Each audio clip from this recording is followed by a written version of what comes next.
自愿相信是一真，不会枉思绪委婉，看目光一抹斜阳，打翻不经意的伤，爱难忘心事了然，繁华降落地成霜，看天色渐暗微凉，岁月荏苒，宁愿孤芳人自赏。我牵起了时光，任凭思念辗转，有回忆来温暖，哪怕泪滚烫。爱如月光，遥遥相望，我愿只身前往，只盼离别暂缓，缘分未散。我牵起了时光，任凭过往追乱，那些离别惆怅终会被珍藏。有些爱与谁无关，心牵挂就能无恙。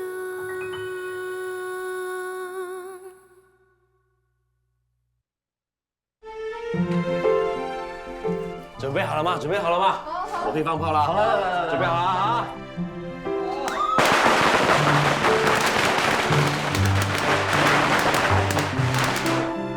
哇！新年快乐！新年快乐！新年快乐！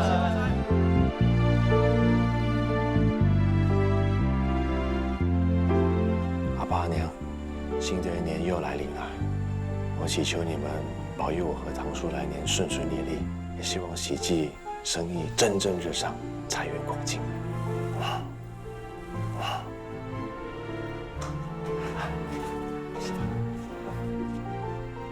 请求祖先保佑我们连家子子孙孙世世代代香火不断，顺顺利利，富贵平安。最重要就是保佑我能够顺利快点回来跟家人相聚。祖先保佑，祖先保佑。哎，小心啊！聚会啊，把小胖拿过来。好。喂，为什么把马老叫傻帕？这你也不懂啊？因为它是空心的啊，像傻子的脑袋一样空空的，所以叫做傻帕。来试试看。这么有趣。来来来，大家一起吃吧！啊，来，是啊是啊。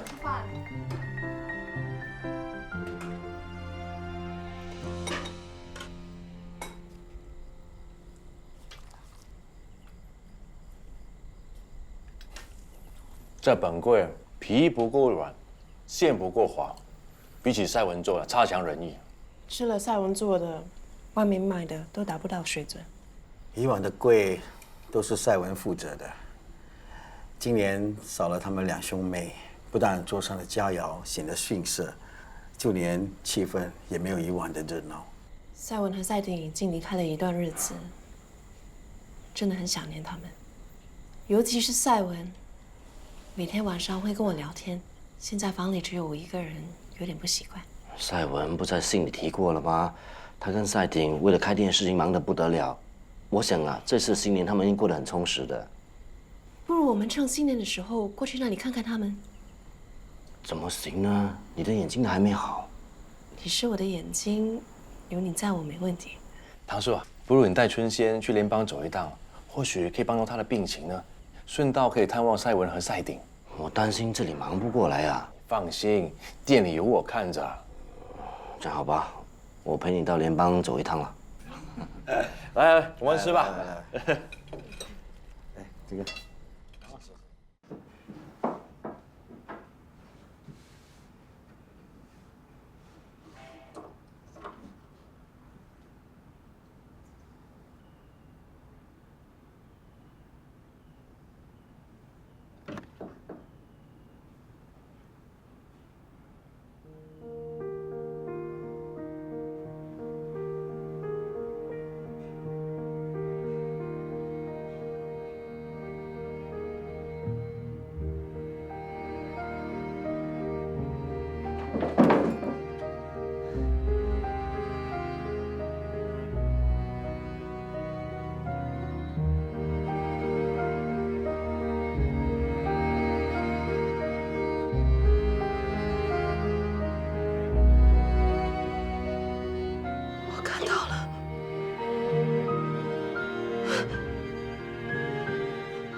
的看到了，我真的看到了。我真的很想你啊。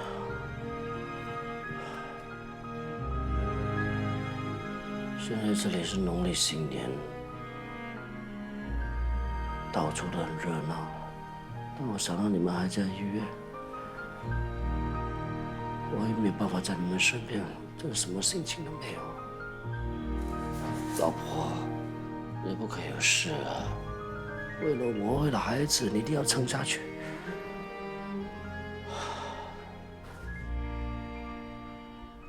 总之，今年中秋节我一定要想办法回去，等我好吗？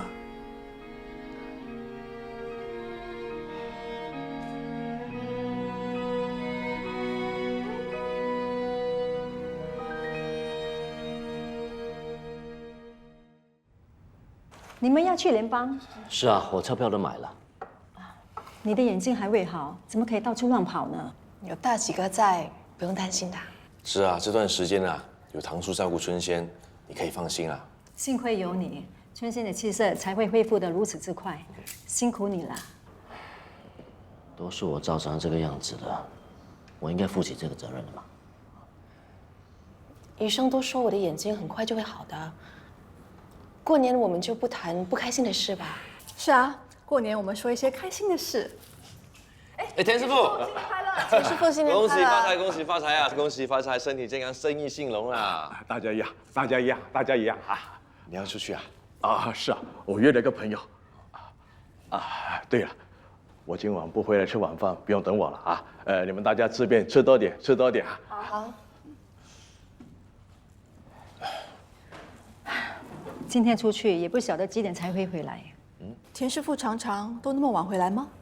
他说跟朋友有事谈，一谈就谈到半夜3更才回来，也不晓得最近要忙些什么。做生意难免要应酬，别这么担心。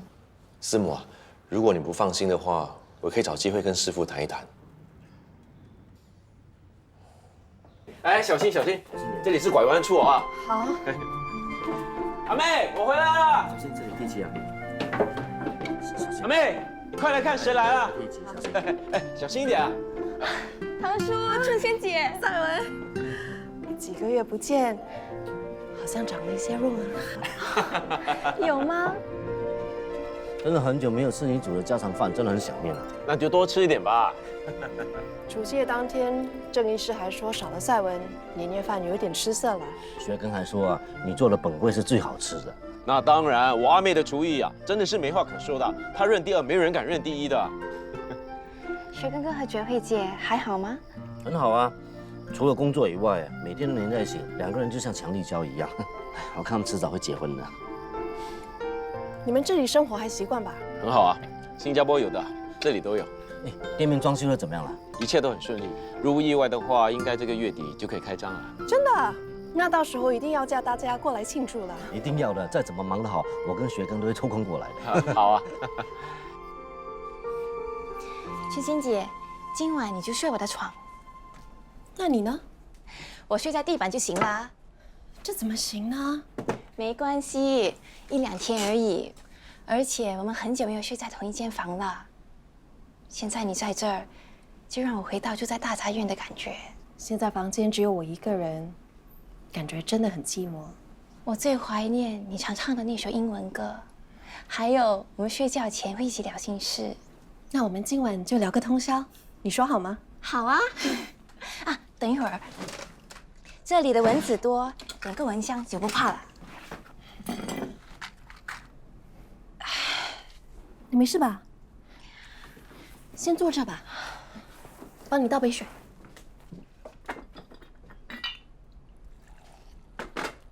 你看得见？春仙姐，你看得见了？我不想别人知道。你的意思是，你早就康复了？既然你看得见，为什么还要装瞎？只有继续装瞎，大喜哥才会陪在我身边。你们不是早就在一起了吗？一言难尽，有机会的话慢慢跟你解释。赛文，这件事只有你一个人知道，拜托你千万别告诉任何人，好吗？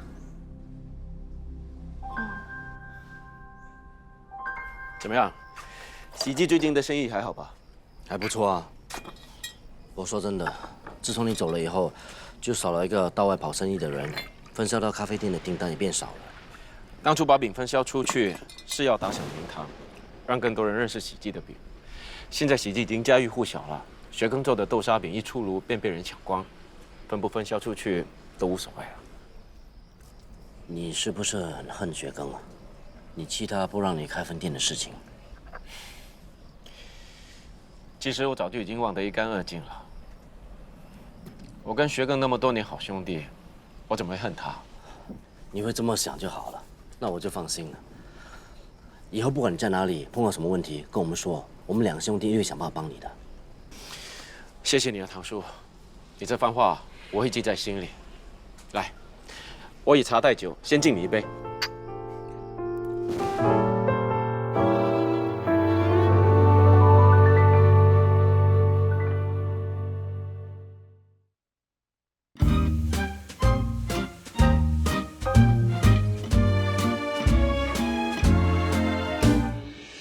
兄弟，包工头在哪里啊？哎，包工头，为什么我的店一个木匠都没有啊？我要赶在这个月底开张的，你们的进度怎么那么慢啊？要我们开工也行，你把尾数还清，我们马上开工。怎么没钱？没钱就不要小人家开店。是我不对，我不应该拖你们那么久。可是我已经派人去新加坡拿钱了，你们就先开工吧，我保证下个星期一定会把所有的尾数全部还清的。我看还是算了吧，等你拿钱来再说，不然就另找工匠了。喂，可是我的店怎么办了？喂，刘老板，哎，浩哥，你好。啊，没想到平时那么难找你，今天主动约我啊？怎么要还钱啊？浩哥，我想你应该是贵人事忙，搞错了吧？我前后还了不少钱了，就算有欠，也应该没欠多少吧？喂，你给我弄清楚哦，你还的那些都只是利息，要说还清啊，还差得远哦。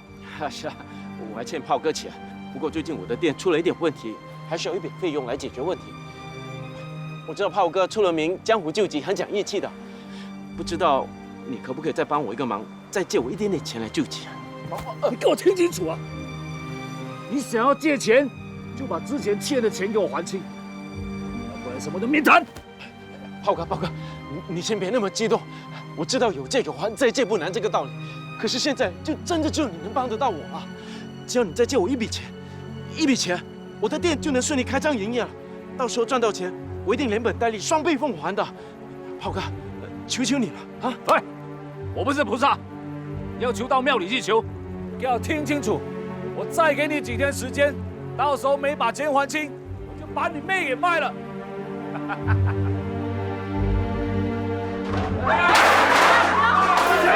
滚出来！让开！住手！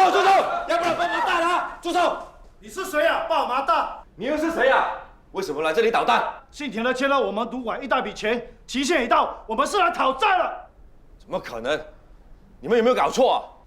白纸黑字写得清清楚楚。你是不是帮他还债的？如果不是，请滚开！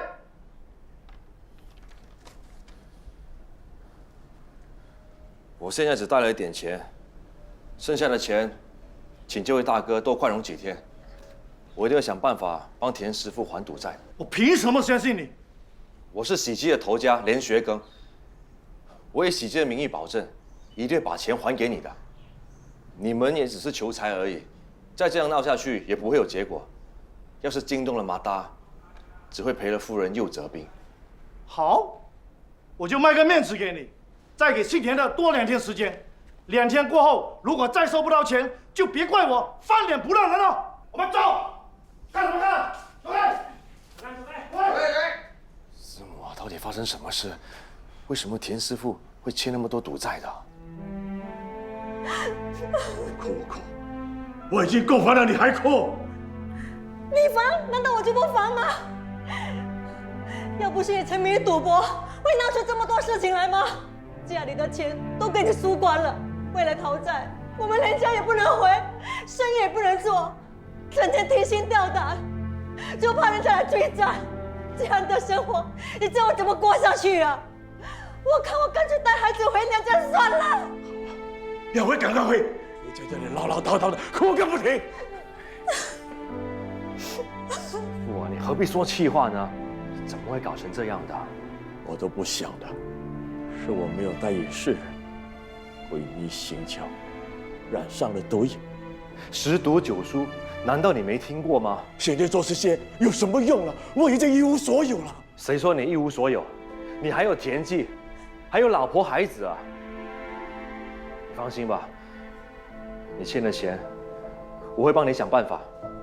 最重要的是，不要再赌了。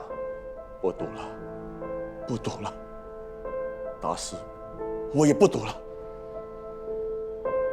还有什么要买的吗？没了。好，那我们逛完这条街，我就带你们去吃东西。好啊。你怎么了？不舒服啊？要不要看医生？没事，休息一会儿就没事了。走了大半天，脚都累了，不如我们找个地方休息一下吧。好啊。啊，哥的饼店好像在附近，我们可以到那里歇一歇。也好，顺便看看他的店。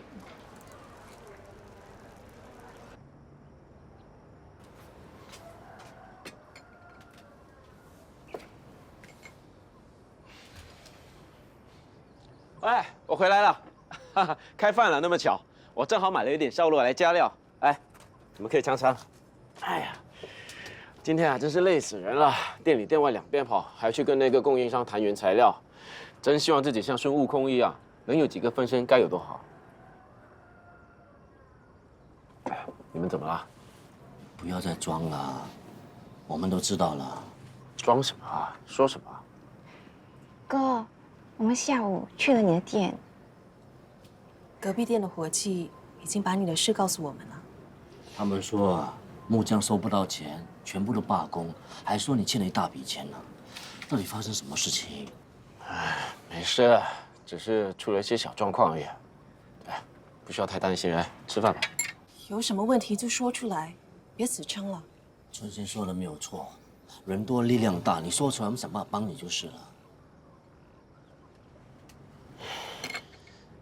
在2、3个月前，吴老板突然间暴毙死掉了。他的2、3个子女只顾着争财产，不想做生意，所以一早就停止对洗剂的投资了。那不是半途而废了？所以我才不想放弃。我跟这里的朋友借了一些钱来应急，同时也去找其他的投资商来投资。可是不管我怎么努力，他们都没有兴趣投资。发生那么大件事，为什么我一点都不知道呢？跟你说有用吗？况且说了只会让你更加担心。你现在有什么打算了？借来的钱都已经差不多用完了，工程的预算又超支。如果这个月底还没办法还清所有的钱的话，饼店可能就开不成了。哎，真是的，你应该跟我们说啊，我们一定会想办法帮你的。跟你们说有用吗？上次我退股的时候，你们也是东凑西凑才凑到那笔钱给我，你们怎么会还会有钱借给我呢？我们兄弟一场，不可能见死不救，一定会想办法帮你渡过难关的。雪庚是商会董事，人脉比较广，应该会有办法的。上次商会董事被我闹得满城风雨，现在又跟他们借钱，算了吧，我还是自己想办法好了。事情都到了这个地步，你还死顾着面子，不为你自己想想，也应该为赛文想想吧？难道你要他为你担心吗？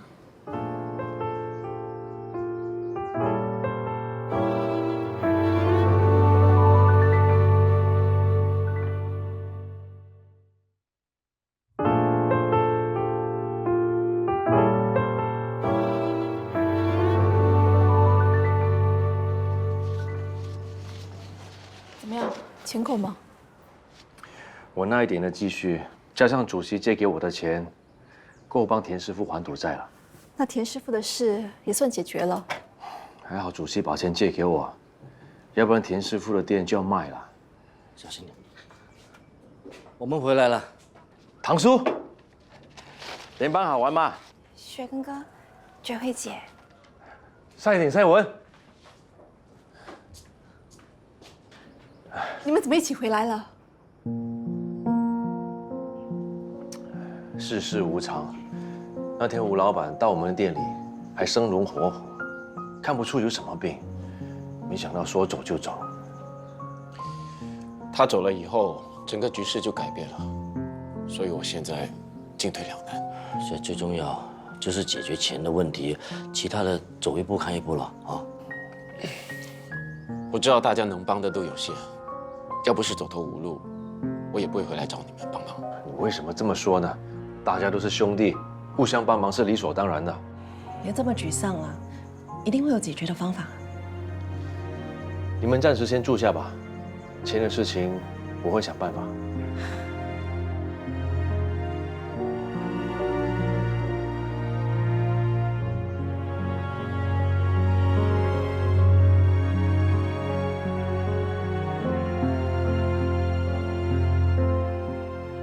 赛文，雪根哥，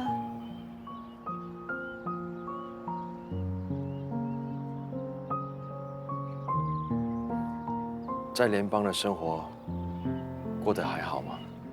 还好，不过还是回到自己的地方的感觉最好。好怀念这里所有的一切。那当然，回到家的感觉是最舒服的。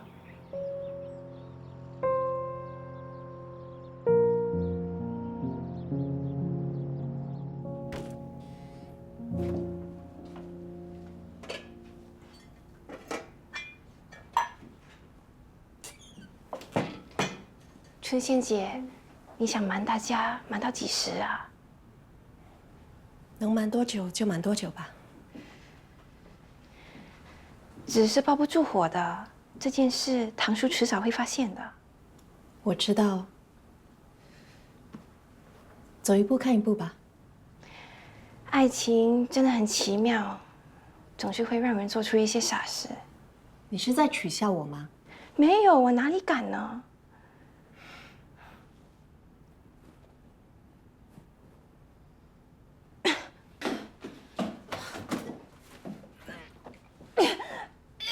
你是怎么了？最近为什么一直想吐？明天带你去给郑医师看看。不用了，我休息一会儿就没事了。不行，一定要。今天怎么那么有雅兴陪我喝茶？是这样的，我今天来是想再跟你借一笔钱。我不是刚借过你一笔钱吗？这次是帮赛鼎的。赛鼎回来了？是啊，他在联邦出了一些状况，他现在急需要一笔钱来周转，要不店就开不成了。可是我的资金真的有限，我上次已经借一笔钱让你去帮田师傅，这次我真的无能为力了。或许你可以带我向商会的董事商量一下，看看他们能不能帮忙。你也知道，赛鼎上次在竞选活动行为，许多董事已经对他不满。你要我去说服他们借钱给他，简直是难如登天啊！你怎么了？还在为借钱的事而烦吗？有2位至亲急需要我的帮助，可是我只有一笔钱，只能帮一个。一个是我的好兄弟，一个是我的师父，你叫我如何是好？我明白你的处境。帮了师父就变无情，帮了兄弟就变无义。就是因为这样我才烦。如果是你，你会怎么做？田师父年纪大了，家里还有妻小，如果还不了赌债，就要赔上田忌。而赛鼎呢，他还年轻，还有翻身的机会，就算开不了饼店，他也可以回来帮你。如果是我的话，我会把钱借给田师傅。郑医师，为什么我最近老是想吐？我不会是生了什么病吧？你有喜了。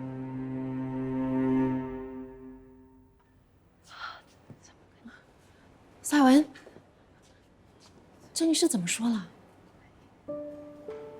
他到底说了什么？为什么会这样？不可能！到底发生什么事？什么不可能了？赛文，怎么办？我应该怎么办？所以那天你匆匆的离开，要去联邦找赛丁，就是为了要避开雪庚。事情已经到了这一步，你是不是应该告诉雪庚？不，你不能告诉他。我不想让雪庚哥难做，我不想破坏他和觉慧姐的感情。话是没错，但是孩子是雪庚的。雪芊姐，你千万不要告诉他。就算我不说，你的肚子也会一天一天的变大，瞒不了多久的。我会想办法的。总之，不能说出去就是了。尤其是我哥，如果他知道的话，他一定会打死雪庚哥的。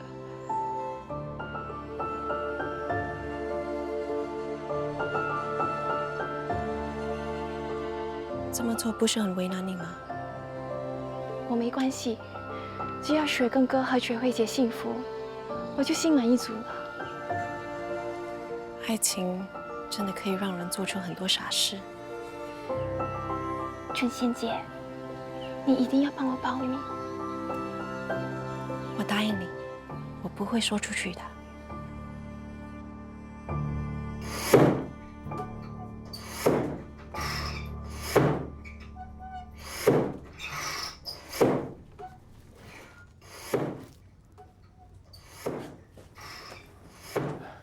你来了。觉慧说你有事找我，是不是有什么消息啊？赛丁，你有没有想过回来喜记？怎么说喜记都是我们联手创办的，你说过的，兄弟同心，其利断金。只要我们兄弟能努力，一定能把喜记做得有声有色。到时候你要开几间分店都没问题。雪庚，我们做生意的理念不同，再合作下去只会闹得更加不愉快。其实现在这个样子啊，不是更好吗？难道你对喜记一点感情都没有？我的钱筹到了吗？我已经尽力了，对不起。什么意思？我向很多人借钱，可是都没人愿意借出这么大笔的数目。可是你现在是潮州总商会的董事，外面一大堆人想巴结你，怎么会没有人借钱呢？事情不是你想象的这么简单。那郭主席呢？郭主席一向来都很器重你的。其实最近田师傅也遇到了一些麻烦，我找过郭主席借了一笔钱，是给田师傅应急的。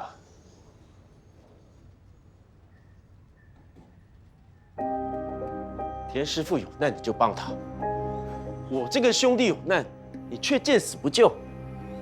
说什么见死不救？田师傅他对我有恩，我帮他，那有错吗？那我和你呢？难道我们兄弟之间就没有情义可言吗？我跟你20年的兄弟，难道就比不上一个教你几个月的师傅？你知不知道在说什么呀？我只知道，我替你挨过一刀，我差点连命都没有。难道刘赛鼎这份恩情就不值钱了吗？你怎么可以这样比较呢？田师傅，他有一家8口要养的，他比任何人都需要这笔钱，所以你就可以忘恩负义的牺牲掉，是吗？当初我提醒过你的，做生意不能操之过急。现在店出事了，要怪就怪当初你一意孤行。我知道了，你说的什么求过很多人，其实你是在敷衍我。说到底，你就是不想看我做得好。不是，你怪我退股，怪我分家，所以你想借这个机会报仇，你就是在看我怎么死。不是这个意思，赛丁。喜记的大门永远为你而开的，我们永远都是好兄弟。你可以放弃联邦的生意，回来喜记。其实你还年轻，可以重新来过的。我不要重新来过，为什么重新来过的一定要是我？我花了多少心血，花了多少时间，我不能放弃。我刘赛鼎一定要证明给你看。好了，赛丁，你听我说，回来喜记吧。我们两兄弟可以像以前那样的兄弟同心，其利断金。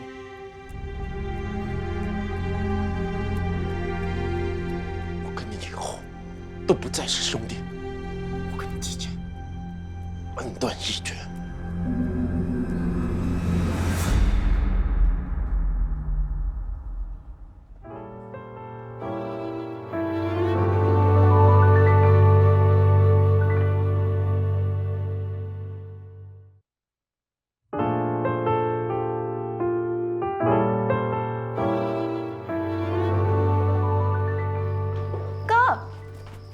去哪？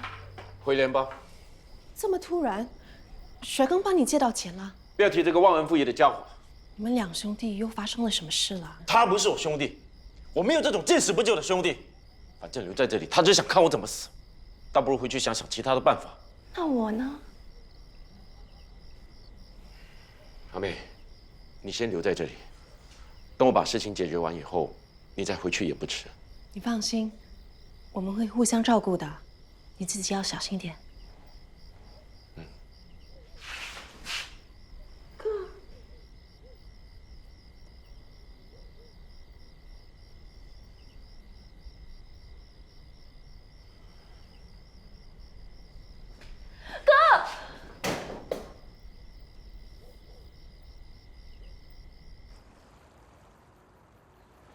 浩哥。钱带来了没有？炮哥，我知道期限已经到了，可是我真的没有钱还你，你可不可以再宽限我多几天？你很够胆量啊！啊，没钱你也敢来啊？可惜你的胆量跟诚实一点都不值钱。今天不还钱，休想离开这里。要的不就是钱吗？逼死我，对你一点好处都没有。我今天要是轻易让你离开这里，传了出去，我阿炮还能在江湖上混吗？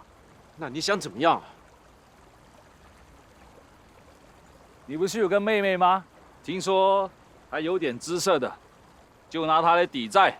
你欠我的就一笔勾销。说什么？我说，拿你的妹妹来抵喂，债。别过来！别过来！别过来！不准碰我阿妹！我刘赛鼎烂命一条，有本事就拿去！你不要乱来！你想怎样？让你借钱给我，只要我的店顺利开成的话，我一定会双倍奉还给你的。我刘赛鼎说话算话。有人这样借钱的吗？啊，你这是在抢钱啊！那你借是不借？借！站在那干嘛？快点把钱拿给他！哦，来。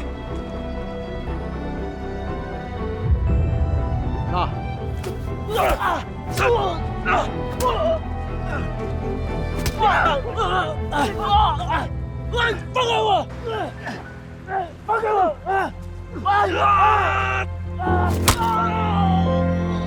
跟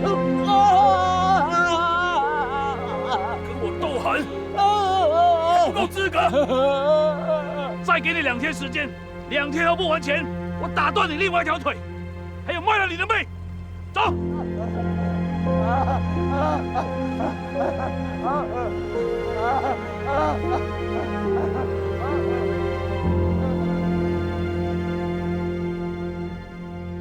阿妹，对不起啊，我无法实现诺言，接你回来联邦与我同居。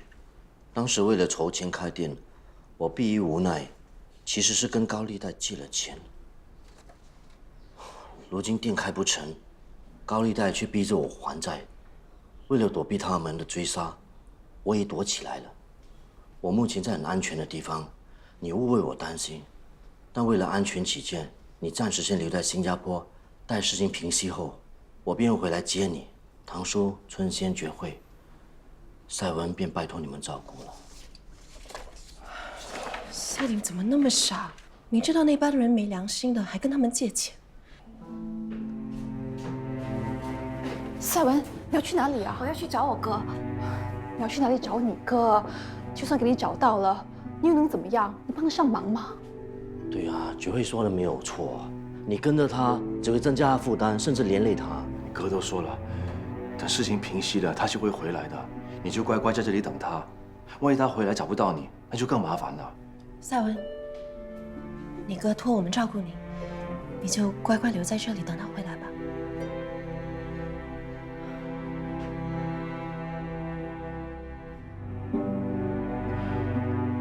怎么避也避不了，该发生的事情还是会发生。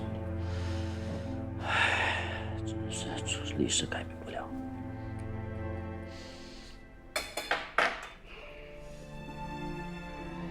大喜哥，你在说什么？还不就是学根跟赛鼎的仇恨呢？他们两兄弟会有什么仇恨？别胡思乱想了。赛鼎的怨恨会把连家子子孙孙搞得鸡犬不宁的。未来的连家面对破产，老婆又进医院，这一切都是赛鼎的仇恨所造成的。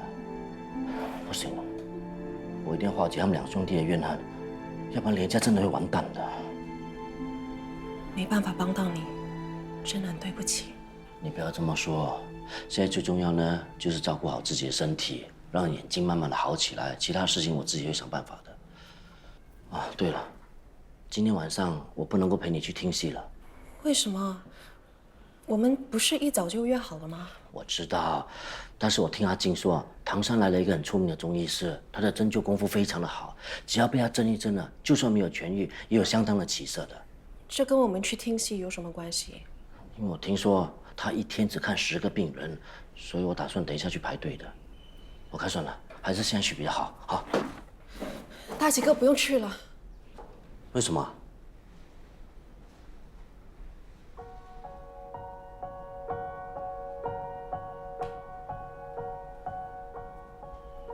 你看到我了？对不起，大喜哥，其实我一早就看得见了。你的眼睛已经好了，什么时候的事情啊？就在大年初一。为什么不要告诉我呢？我完全没有发现到。当我发现我看得到的时候，其实我第一时间就想告诉你了，但是后来我发现只有装下去，才能继续得到你的关爱，让你陪在我的身边。我就改变主意了。虽然我知道这份关爱包含着同情啊、怜悯，但是我真的无所谓。春仙，你为什么这么做呢？这又何苦？你真的太傻了。我知道欺骗你是不对的，但是这段日子得到你的关怀，你无微不至的照顾，真的是一种幸福。我只是希望在你回到未来之前，继续享受这段幸福。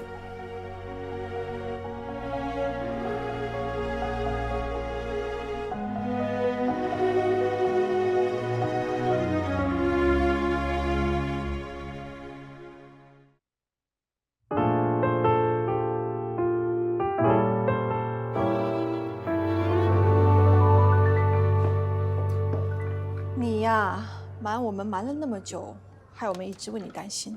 对不起，我也不知道为什么自己会这么做，真的感到无地自容。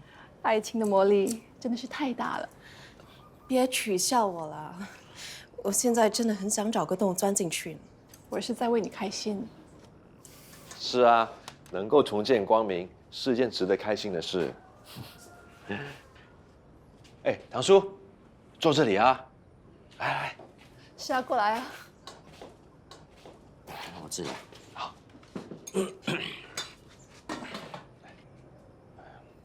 来，大家吃早餐吧。赛文，过来一起吃早餐啊。赛文啊，你的脸色很差，没事吧？不舒服啊？要不要给郑医师看一看？不用啦，我没大碍。春仙啊，现在你的眼睛好了，有没有什么事是你最想做的？我最想看我们上一次看不成的潮州戏。哦，明天晚上有一台潮州戏上演啊，不如大家一起去啊。啊，那么巧啊！我也约了绝慧，明天晚上去那里看戏。可是我们在场，会不会打扰到他们的约会？只要我们俩坐得远远的，就不会打扰他们小两口啦。你是担心我们打扰你们吧？肯定是。我没胃口，我先回房。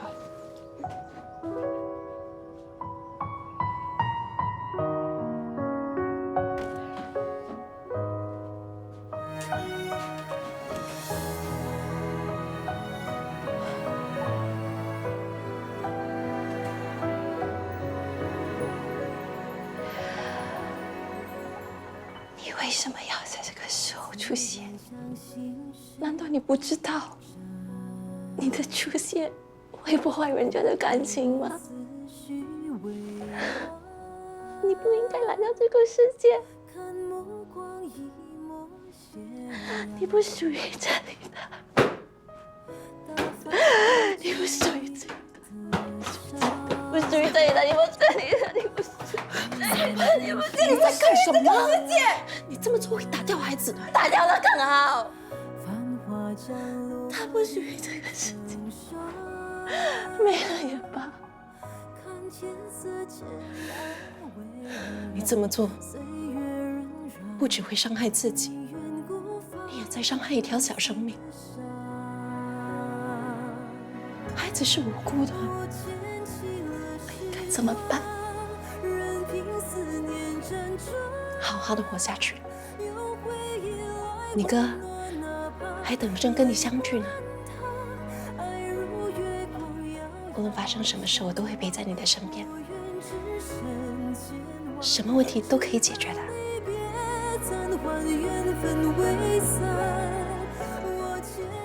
可以走了。大喜哥，走什么啊？他们还没下来，我去催一下他们。不好了，赛文他走了。啊？我走了，为了不让高利贷找上门，连累大家，我决定离开，自己去找哥。大家不要担心，我不会有事的。他一定是趁下午大家不在的时候偷偷的溜走的。可是不对啊，你不是一直陪着他吗？我下午的时候去探望我娘，我真的不知道。先不用那么担心了，他都说了是去联邦找赛鼎嘛。哎，不如这样子，我们去火车站，应该还来得及的。啊，走。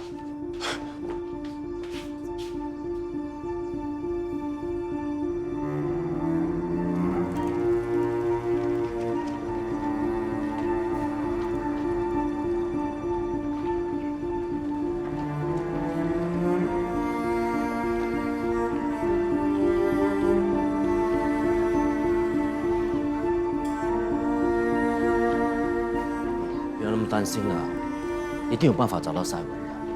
你叫我怎么不担心呢？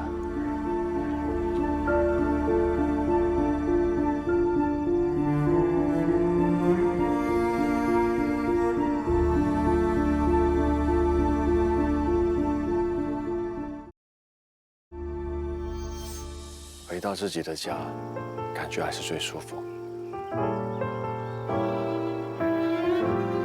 对不起。为什么说对不起？我说过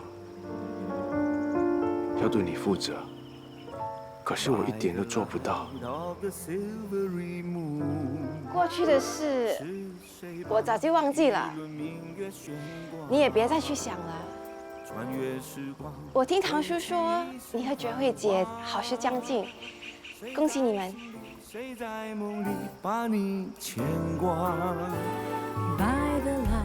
没那么快，那也要等到我阿爸守孝期过了，才能办喜事。我见你们感情水乳交融，已经情同夫妻，成婚一事只是一种形式。觉慧确实很了解我，我们也过得很愉快。学根哥，我要你答应我一件事。千万不要辜负觉慧姐，好好对待她。太潇洒，所以就趁着月华，把心事都放下，写成手札。